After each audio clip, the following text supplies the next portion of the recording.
RTV app వార్తల్ని క్షణాల్లో చదివే అవకాశం ఉంటుంది. ఒక న్యూస్ పేపర్, ఒక టెలివిజన్ ఛానల్ మీ చేతుల్లో ఎప్పుడూ ఉంటాయి. వరుసగా వారం రోజుల నుండి 19వ వార్డులో ప్రచారం చేస్తున్నాము. మరి ప్రజల నుంచి మంచి స్పందన లభిస్తుంది. మరి వాస్తవంగా చూసినట్టయితే ఇవాళ రేవంత్ రెడ్డి తన తాగతుకు మించి ఇష్టం వచ్చినట్టు మాట్లాడుతుండు.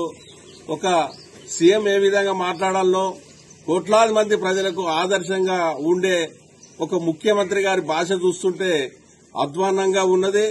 మరి అక్కలకు, అన్నలకు, చెల్లెలకు, తమ్ములకు, రాష్ట్ర ప్రజలందరికీ ఒక విషయం తెలుసు. ఇవాళ 2001వ సంవత్సరం నుండి ఆయన తన జీవితంలో సింహభాగమంతా కేసీఆర్ గారు ఉద్యమాలు చేసి ఎంతో ఓర్పుగా పార్టీ పెట్టి ఇవాళ రాష్ట్రాన్ని తెచ్చిన ఘనత, ఆయనే సావు నోట్లో తలబెట్టి రాష్ట్రాన్ని తెచ్చిన ఘనత ఇవాళ కేసీఆర్ గారిది, మన మాజీ ముఖ్యమంత్రి గారిది. మరి ఆయన మీద ఇష్టం వచ్చినట్టు అవాకులు చెవాకులు మాట్లాడితే రేవంత్ రెడ్డి గారు ప్రజలు నీకు గట్టిగా గుణపాఠం చెబుతారు.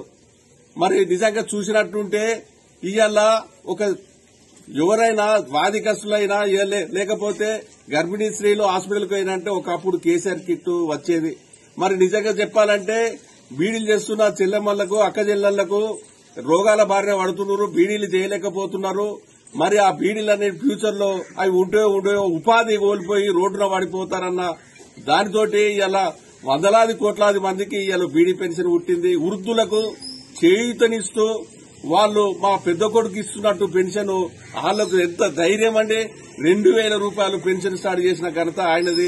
ఇవాళ రైతులకు చూస్తుంటే కూడా రైతులకు ఇది ప్రపంచంలోనే నిజంగా రైతు సేవకుడిగా ఆయనే రైతు బంధు పథకం ప్రవేశపెడితే దాన్ని మోడీ గారు కూడా మెచ్చుకొని ఆ రోజు దేశమంతా కూడా రైతు బంధు పథకం పెట్టడమైనది.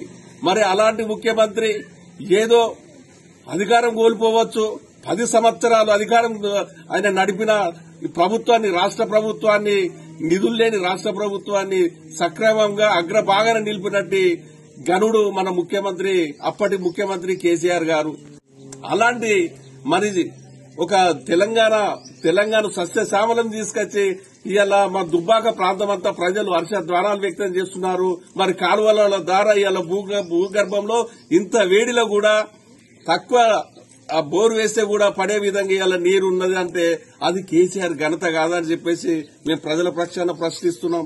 మరి ఇప్పటికైనా అవాకులు చెవాకులు పేలినట్టయితే మీకు 3-4 సీట్లు కూడా రావు. బ్రహ్మాండంగా ఇవాళ బీఆర్ఎస్ పార్టీ అధిక సంఖ్యలో ఎంపీ సీట్లు సాధిస్తుంది అని చెప్పేసి మేము సెలవిస్తున్నాం. మరిన్ని వీడియోస్ కోసం ఛానల్ ని సబ్స్క్రైబ్ చేయండి. లేటెస్ట్ అప్డేట్స్ కోసం వాట్సాప్ ఛానల్ ని ఫాలో చేయండి. అండ్ లింక్ డిస్క్రిప్షన్ లో ఉంది.